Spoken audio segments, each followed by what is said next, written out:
نبی پاک صلی اللہ تعالیٰ علیہ وسلم کی حدیث اور روایت کرتے ہیں حضرت سلمان فارسی رضی اللہ تعالیٰ عنہ، اور ساتھ ہیں سیدنا بلال حبشی رضی اللہ تعالیٰ عنہ۔ فرماتے ہیں ہم نہ گھر سے نکلے، حضور نے فرمایا ذرا جلدی چلو، ایک ضروری کام ہے۔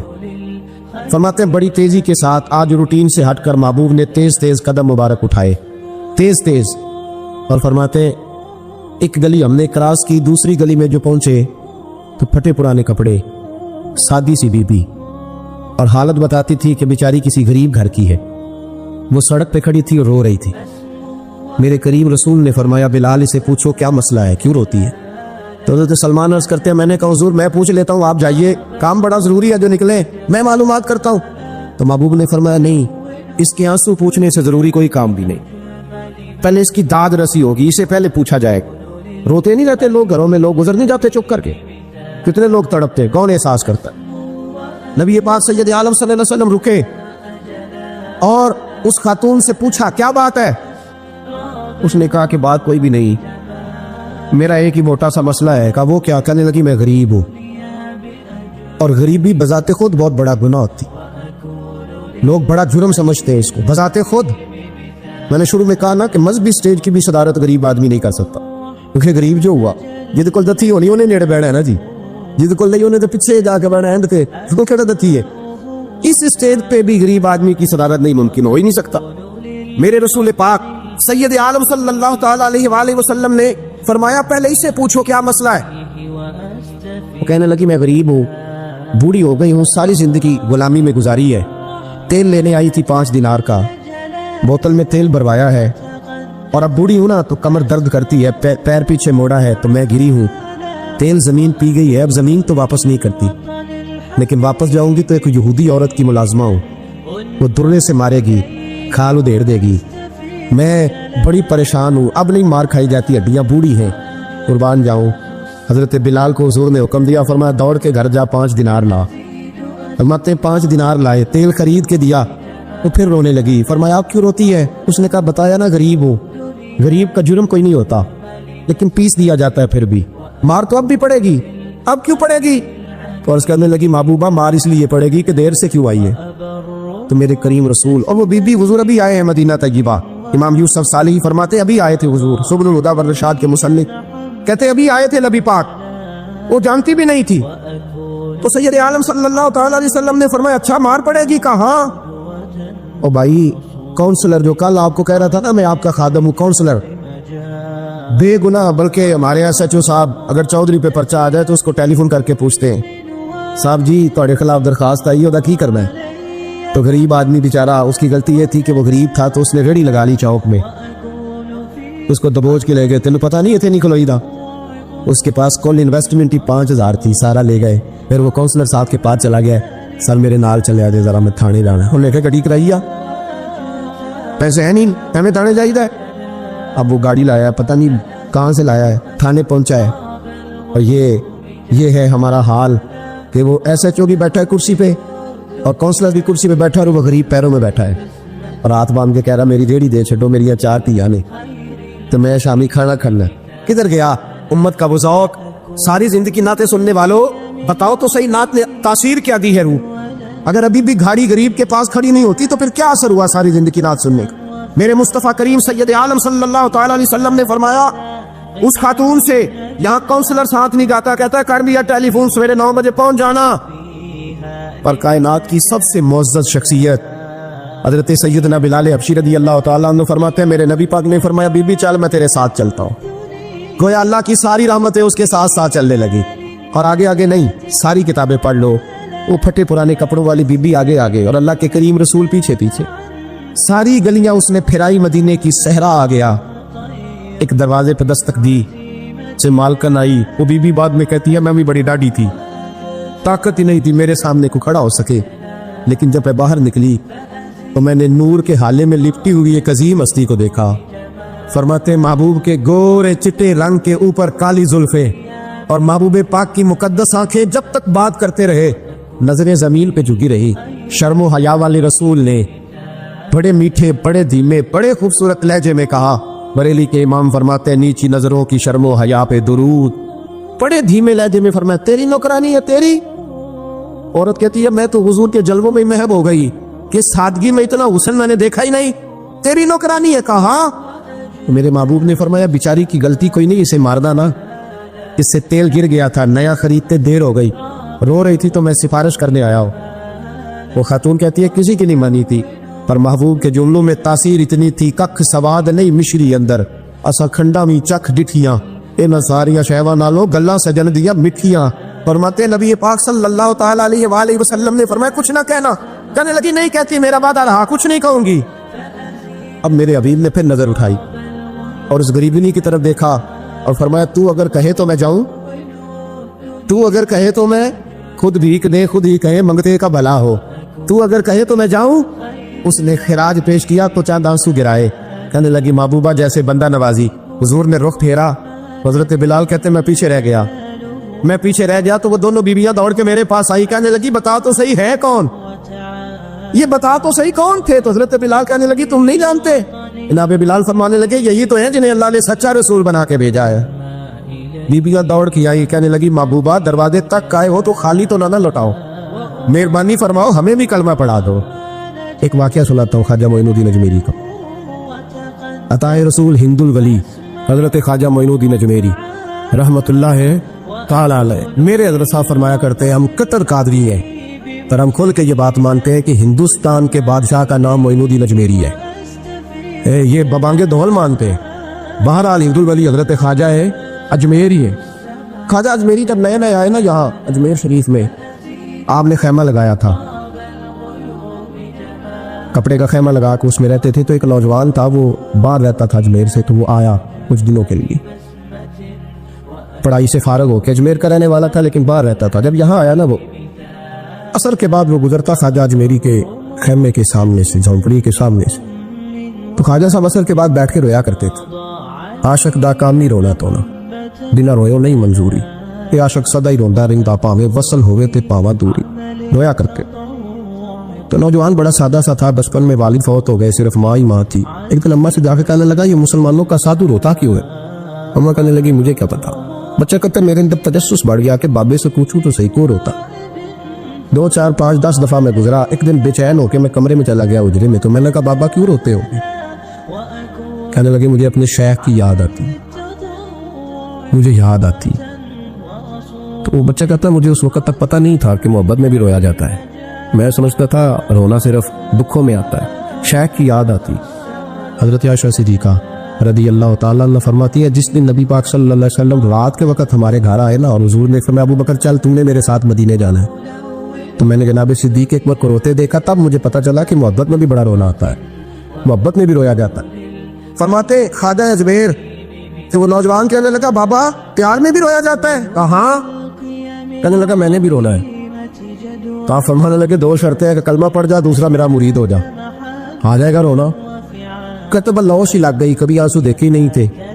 حضرت اجمیری کہتے ہیں اس طرح کر لے۔ کہنے لگا جی میں اپنی اماں سے پوچھ لوں۔ اماں کے پاس گیا تو اماں کہنے لگی بیٹے میں تجھے جانتی ہوں، تیرے دل میں جو بات بچپن سے آ جاتی ہے نا پھر وہ نکلتی کوئی نہیں، تو اس طرح کر لے جس طرح بابا کہتا ہے، اس لیے کہ تو نے پیچھے تو ہٹنا نہیں۔ جا کے مرید ہو گیا، کلمہ پڑھ گیا۔ اب بابا جی کہتے ناشتہ بھی میرے ساتھ کرنا ہے، شام کا کھانا بھی، اور فجر کی سیر میں بھی تو ساتھ جائے گا۔ پریت ہو گئی، پیار بڑھ گیا، پر کٹ گئے، زندگی بابے سے وابستہ ہو گئی۔ اب چند مہینے جب گزر گئے نا پوری لو لگ گئی، تو بابا جی کہنے لگے بیٹے تیری 3 چھٹیاں ہیں، 3 دن تو نے مجھے ملنے نہیں آنا، بالکل 3 دن کے بعد آنا۔ اس نے کہا مسئلہ ہی کوئی نہیں، پرواہ ہی نہیں تھی نا، پتہ ہی نہیں تھا۔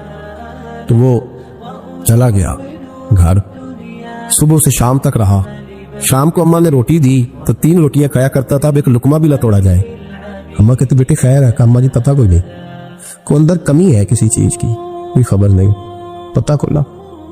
خواجہ صاحب رحمۃ اللہ تعالیٰ علیہ کا وہ مرید، اماں بار بار پوچھتی لیکن کوئی بات ہو تو بتائے نا، کچھ نہیں اماں کوئی نہیں۔ بڑی مشکل سے شام ہوئی، شفق غائب ہوئی، اندھیرا جو چھایا، ساری دنیا بستر پر لیٹ گئی، تو اس نے اٹھ کے چھت پہ گھومنا شروع کر دیا۔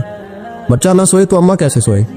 اماں بھی چھت پہ آئی، کہا بیٹے کیا بات ہے؟ کہا اماں پتہ کوئی نہیں، کوئی میری نیند اڑا کے لے گیا ہے۔ بیٹے تو نے روٹی بھی نہیں کھائی؟ کہا اماں کوئی نہیں پتا، کوئی پتا لو۔ جب 12 بجے کے بعد کا وقت آیا تو پھر ہلکے ہلکے آنسو نکلے، اور جب سحری چمکی تو دھاڑے مار کے رویا، بیٹے کیا ہوا؟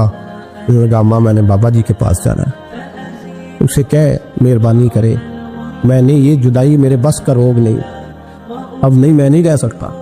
فجر کی نماز پڑھ کے تو اماں گئی، کہنے لگی مہربانی کر اسے بلا، تو بابا جی کہنے لگے اسے کہہ ابھی تو 1 دن گزرا ہے، ابھی تو وقت بڑا پیچھے ہے، ابھی ٹائم ہے۔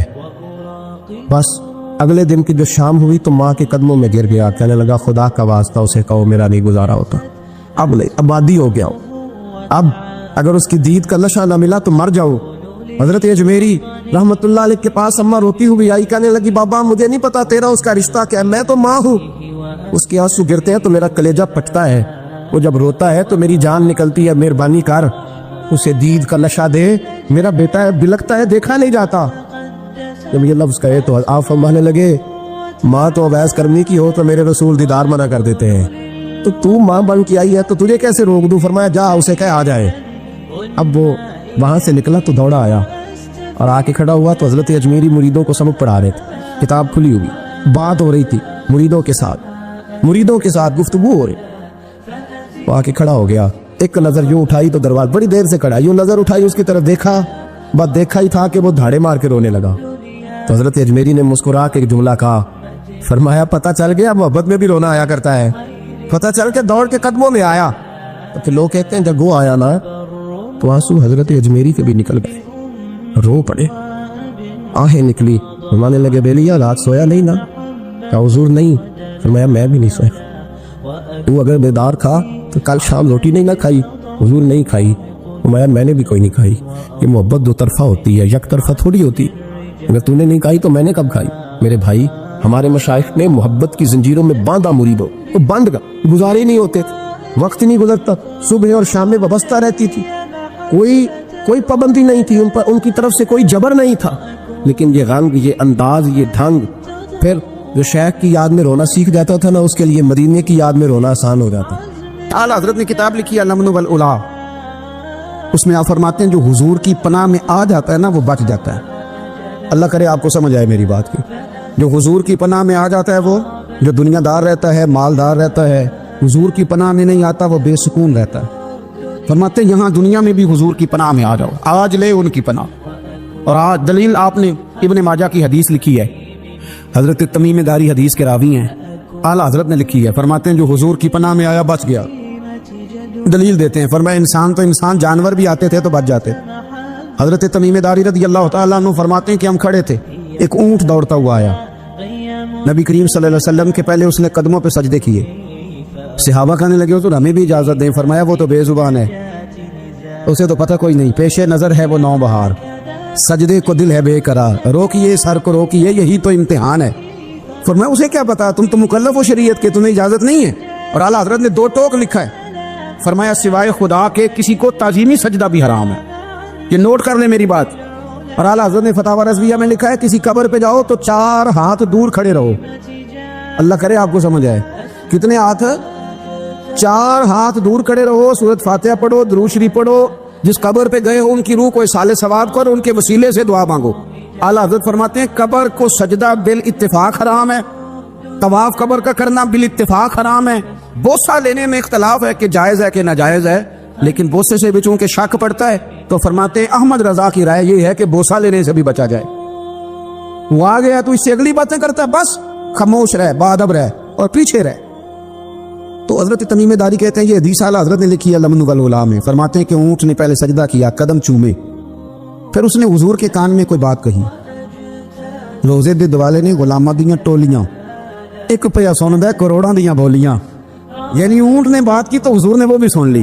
اعلیٰ حضرت کہتے ہیں جو پناہ میں آتا ہے بچ جاتا ہے۔ کہتے ہیں رسول کریم نے نا اونٹ کی پشت پہ ہاتھ پھیرا اور اللہ کے محبوب فرمانے لگے فکر نہ کر، اب تو آ گیا ہے نا تو جیسے تو کہے گا ویسے ہی ہو جائے گا، جیسے تو کہے گا ویسے ہی۔ ابن ماجہ میں موجود ہے، پر میں چونکہ فاضل بریلوی رحمۃ اللہ علیہ کی کتاب سے پیش کر رہا ہوں الامن والعلا سے، تو میں اسی انداز میں پیش کر رہا ہوں جس انداز میں وہاں ہے۔ حضرت تمیم داری کہتے ہیں کہ ہماری سمجھ میں بات کوئی نہ آئی، تھوڑی دیر گزری تو کچھ لوگوں نے ہاتھوں میں رسیاں پکڑی ہیں، خنجر پکڑے ہیں، دوڑے آئے، یا رسول اللہ یہ ہمارا اونٹ ہے۔ حضرت تمیم داری کہتے ہیں میں نے دیکھا کہ جب وہ آ گئے نا خنجر لے کے تو اونٹ حضور کے پیچھے چھپ گیا۔ آج لے ان کی پناہ، آج مدد مانگو ان سے، وہ حضور کے پیچھے چھپ گیا تو کہتے ہیں کہ نبی کریم صلی اللہ تعالی علیہ وسلم نے فرمایا کیا مسئلہ ہے بھائی؟ یا رسول اللہ ہمارا اونٹ ہے، ذبح کرنے لگے تھے دوڑا ہے. تو حضور فرمانے لگے وہ تو تمہاری شکایت کر رہا ہے. وہ کہتا ہے یا رسول اللہ میں نے برسوں ان کی نوکری کی، برسوں میں نے بڑی نوکری کی. صحیح کہتا ہے یا رسول اللہ؟ ٹھیک کہتا ہے. حضور اب بوڑھا ہو گیا ہوں، تھوڑا زیادہ بوجھ نہیں اٹھا سکتا، تو مجھے ذبح کر کے کھانا چاہتے ہیں، میں مرنا نہیں چاہتا. نبی کریم فرمانے لگے اچھے لوگ یہ صلہ دیتے ہیں. انہوں نے کہا عرض کی حضور آپ حکم کر دیں، ہم اس کو چھوڑ دیتے ہیں یا رسول اللہ، نہیں ذبح کریں گے، خدمت کریں گے. حضور فرمانے لگے نہیں، اب میرے پاس آیا ہے نا، اب میں نے واپس نہیں کرنا. آج ہو گیا ہے، آج لے ان کی پناہ، آج مدد مانگ ان سے، آج ہو گیا یا رسول اللہ پھر رکھ لیں. حضور نے فرمایا نہیں بھائی پیسے بتاؤ کتنے ہیں. یا رسول اللہ نہیں کچھ نہیں. نبی کریم علیہ السلام نے فرمایا نہیں بتاؤ کتنے ہیں، بتاؤ کتنے ہیں. انہوں نے کہا حضور ایک دفعہ ریٹ لگایا تھا تو 100 دینار لگا تھا. حضور نے فرمایا بلال دے دو 100 دینار. 100 دینار دے دیا. اللہ حضرت فرماتے ہیں دیکھو ان کی پناہ میں آنے کی برکتیں کتنی ہیں. ان سے کہا تم جاؤ، وہ چلے گئے. حضور نے پشت پہ ہاتھ پھیرا، فرمایا جا تو آزاد ہے. حضرت تمیم داری کہتے ہیں وہ پہلے گیا پھر پلٹ کے آیا. اس نے نبی پاک کے کان میں ایک بات کی، کئی باتیں کی پر میں ایک بات کرتا ہوں، کئی باتیں کی، ایک بات کی تو حضور رو پڑے. اونٹ چلا گیا. ہم نے عرض کی حضور یہ کیا کہہ گیا ہے؟ تو محبوب فرمانے لگے یہ کہہ گیا یا رسول اللہ جس طرح آپ نے مجھے چھری سے بچایا ہے، میں دعا کرتا ہوں اللہ آپ کی امت کو جہنم سے محفوظ فرمائے. اللہ جہنم سے بچائے آپ کی امت، اس طرح مجھے چھری سے آپ نے محفوظ کیا. اعلی حضرت فرماتے کن چکروں میں پڑے ہوئے ہو؟ کن چکروں میں؟ پیسوں کی پناہ لیتے ہو، عہدوں کے پیچھے چھپتے ہو، دولت کے پیچھے چھپتے ہو، تعلقات کے پیچھے چھپتے ہو. فرمایا مصیبت آئے گی تو یہ سارے ہٹ جائیں گے. اگر پناہ لینی ہے تو مدینے والے محبوب کی پناہ لو، دروازے رسول پہ آؤ، نبی کریم کی بارگاہ میں جھکو، حضور سے پیار کرو. نبی کریم علیہ السلام سے کہنے لگا ہم سارے آپس میں ہیں، برادری ہے، قبیلہ ہے، ایک شہر ہے، پھر بھی لڑائیاں شروع ہو گئی ہیں. جو آپ کا کلمہ پڑھتے ہیں وہ الگ ہو گئے، جو ہمارے معاذ اللہ طریقے پہ ہیں وہ الگ ہیں. تو کوئی بات چیت نہ کر لیں بیٹھ کے. تو حضور نے فرمایا کرو نا. کہنے لگا اگر آپ سرداری چاہتے ہیں تو ہم دیتے ہیں، اور اگر آپ مال و دولت چاہتے ہیں تو معاذ اللہ ہم دیتے ہیں. جو آپ کہتے ہیں ہم کرتے ہیں. کسی طرح کا بھی آپ کا مطالبہ ہے تو ہم پورا کرنے کو تیار ہیں. تو آپ بتا دیں ہم وہ کر دیتے ہیں. وہ بڑی اس نے لمبی چوڑی تقریر کی، جتنی آفریں گنا سکتا تھا گنوائیں. کریم خاموش رہے. جب اس کی بات پوری ہو گئی تو حضور فرمانے لگے میں بھی کچھ بولوں. کہنے لگا بولنے. میرے نبی پاک نے قرآن پاک پڑھنا شروع کر دیا. چند آیتیں پڑھی، کھڑا تھا بیٹھ گیا، پھر اٹھ پڑا. کبھی ادھر جاتا ہے کبھی ادھر آتا ہے. حضور نے تلاوت ختم کی، کہا کوئی بات کرنی ہے؟ کہنے لگا نہیں مجھے اجازت دے دے. واپس گیا.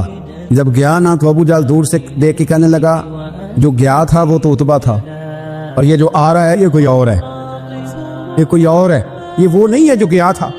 واپس آیا تو کہا کیا طے ہوا؟ کہنے لگا یار طے کیا کرنا ہے، میں نے شاعر بھی دیکھے، کاہن بھی دیکھے، جادوگر بھی دیکھے، میں نے زمانہ گھوما ہے، پر جو قرآن وہ پڑھتے ہیں وہ بندے کا کلام نہیں، وہ رب کریم کا ہی کلام ہے، وہ اللہ کا کلام ہے. تم نہیں مقابلہ کر سکتے، تم بعد آ جاؤ، وہ تمہارے بس کی بات نہیں.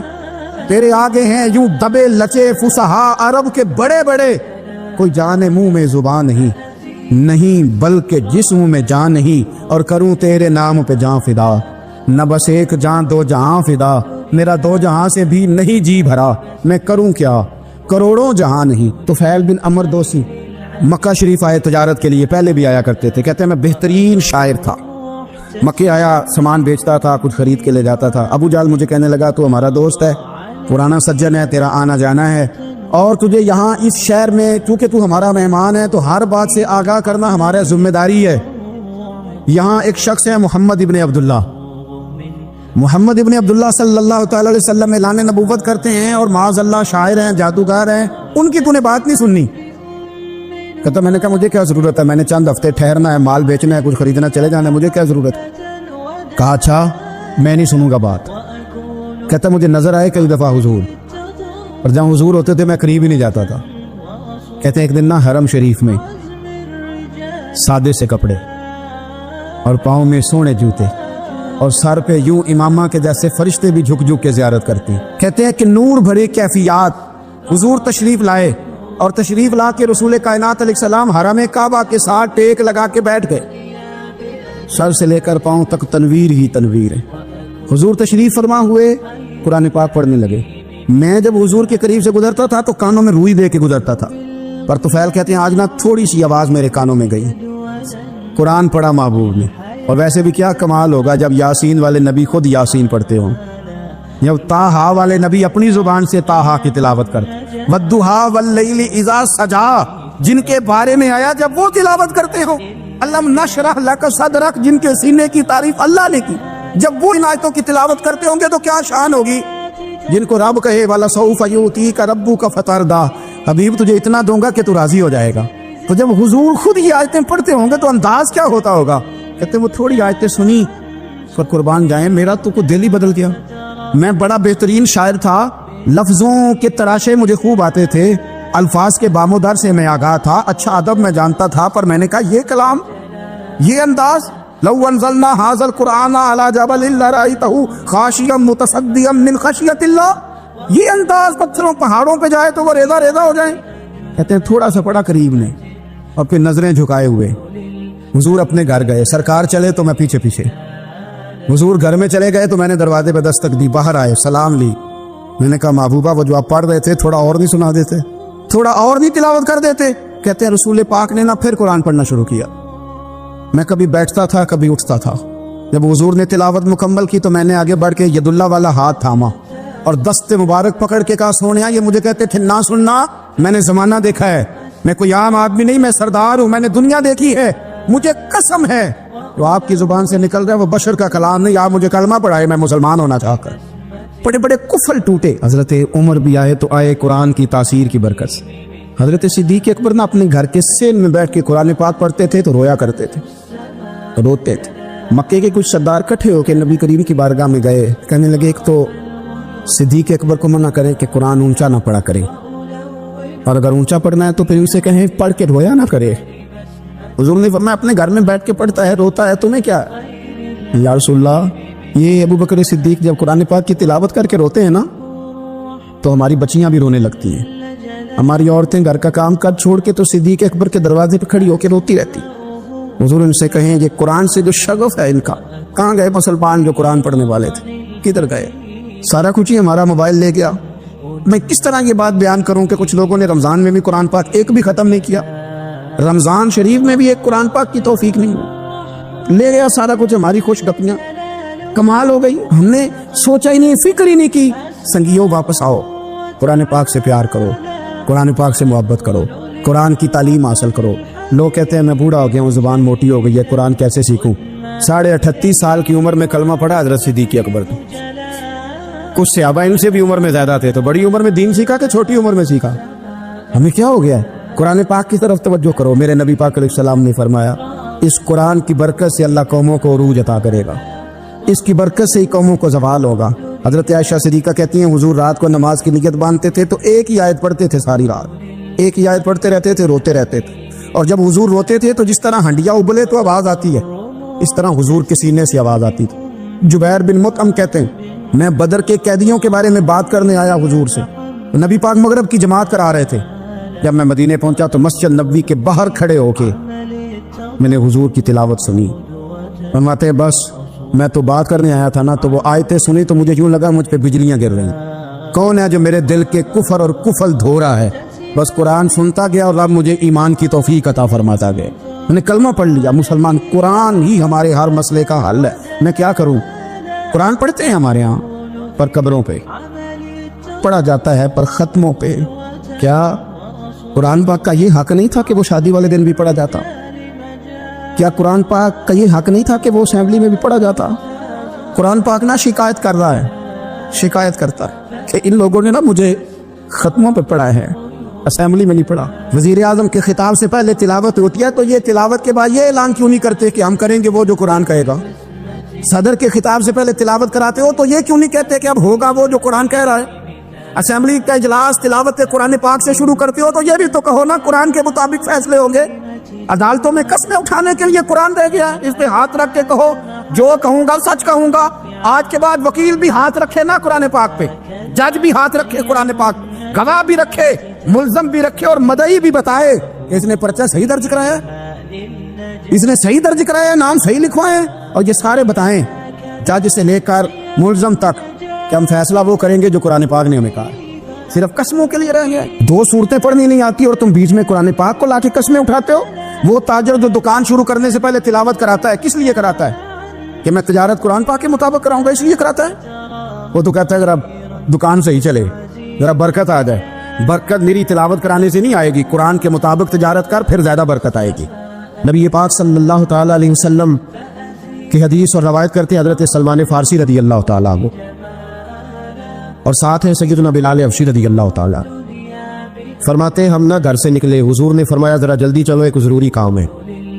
فرماتے ہیں بڑی تیزی کے ساتھ آج روٹین سے ہٹ کر محبوب نے تیز تیز قدم مبارک اٹھائے، تیز تیز، اور فرماتے ہیں ایک گلی ہم نے کراس کی، دوسری گلی میں جو پہنچے تو پھٹے پرانے کپڑے، سادی سی بی بی، اور حالت بتاتی تھی کہ بیچاری کسی غریب گھر کی ہے۔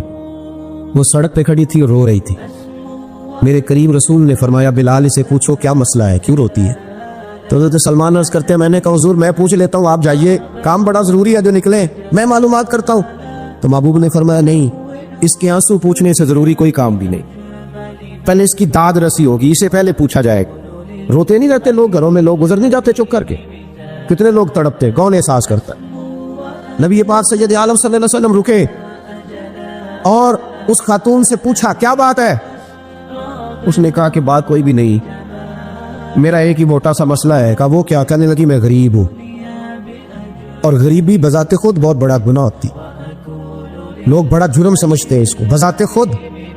میں نے شروع میں کہا نا کہ مذہبی سٹیج کی بھی صدارت غریب آدمی نہیں کر سکتا، کیونکہ غریب جو ہوا جہد کول دتی ہونی انہیں نیڑے بہنا ہے نا جی، جہد کول نہیں انہیں تو پیچھے جا کے بہنا ہے، اس کو کہنا دتی ہے۔ اس سٹیج پہ بھی غریب آدمی کی صدارت نہیں ممکن، ہو ہی نہیں سکتا۔ میرے رسول پاک سید عالم صلی اللہ تعالی علیہ وآلہ وسلم نے فرمایا پہلے اسے پوچھو کیا مسئلہ ہے۔ وہ کہنے لگی میں غریب ہوں، بوڑھی ہو گئی ہوں، ساری زندگی غلامی میں گزاری ہے، تیل لینے آئی تھی 5 دینار کا، بوتل میں تیل بھروایا ہے، اور اب بوڑھی ہوں نا تو کمر درد کرتی ہے، پیر پیچھے موڑا ہے تو میں گری ہوں، تیل زمین پی گئی ہے، اب زمین تو واپس نہیں کرتی، لیکن واپس جاؤں گی تو ایک یہودی عورت کی ملازمہ ہوں، وہ درے سے مارے گی، کھال ادھیڑ دے گی، میں بڑی پریشان ہوں، اب نہیں مار کھائی جاتی، ہڈیاں بوڑھی ہیں، قربان جاؤں۔ حضرت بلال کو حضور نے حکم دیا، فرمایا دوڑ کے گھر جا 5 دینار لا۔ فرماتے ہیں 5 دینار لائے، تیل خرید کے دیا، وہ پھر رونے لگی۔ فرمایا آپ کیوں روتی ہے؟ اس نے کہا بتایا نا غریب ہوں، غریب کا جرم کوئی نہیں ہوتا، لیکن پیس دیا جاتا ہے، پھر بھی مار تو اب بھی پڑے گی، اب کیوں پڑے گی؟ اور اس کہنے لگی محبوبہ مار اس لیے پڑے گی کہ دیر سے کیوں آئی ہے۔ تو میرے کریم رسول اور وہ بی بی حضور ابھی آئے ہیں مدینہ طیبہ، امام یوسف صالحی فرماتے ابھی آئے تھے حضور، سبل الہدی والرشاد کے مصنف کہتے ابھی آئے تھے نبی پاک، وہ جانتی بھی نہیں تھی۔ تو سید عالم صلی اللہ تعالی علیہ وسلم نے فرمایا اچھا مار پڑے گی؟ کہا او بھائی کونسلر جو کل آپ کو کہہ رہا تھا نا میں آپ کا خادم ہوں، کونسلر بے گناہ، بلکہ ہمارے SHO صاحب اگر چودھری پہ پرچہ آ جائے تو اس کو ٹیلی فون کر کے پوچھتے ہیں صاحب جی تھوڑے خلاف درخواست آئی ہے کی کرنا ہے؟ تو غریب آدمی بیچارہ، اس کی غلطی یہ تھی کہ وہ غریب تھا تو اس نے ریڑھی لگا لی چوک میں، اس کو دبوچ کے لے گئے، تینوں پتہ نہیں اتنے نہیں کھلوئی تھا، اس کے پاس کل انویسٹمنٹ ہی 5000 تھی، سارا لے گئے۔ پھر وہ کونسلر صاحب کے پاس چلا گیا، سر میرے نال چلے آ جائے ذرا میں تھانے جانا ہے، انہوں نے کہا گڈی کرائی آ، پیسے ہیں نہیں ہمیں تھانے جائیے۔ اب وہ گاڑی لایا ہے، پتہ نہیں کہاں سے لایا ہے، تھانے پہنچا ہے، اور یہ ہے ہمارا حال کہ وہ SHO بھی بیٹھا ہے کرسی پہ اور کونسلر بھی کرسی پہ بیٹھا ہے، اور وہ غریب پیروں میں بیٹھا ہے اور ہاتھ باندھ کے کہہ رہا میری ریڑھی دے چھڈو، میری 4 تھی آنے تو میں شامی کھانا کھانا۔ کدھر گیا امت کا وہ ذوق؟ ساری زندگی نعتیں سننے والوں بتاؤ تو صحیح نعت نے تاثیر کیا دی ہے روح؟ اگر ابھی بھی گھاڑی غریب کے پاس کھڑی نہیں ہوتی تو پھر کیا اثر ہوا ساری زندگی نعت سننے کا؟ میرے مصطفیٰ کریم سید عالم صلی اللہ تعالی علیہ وسلم نے فرمایا اس خاتون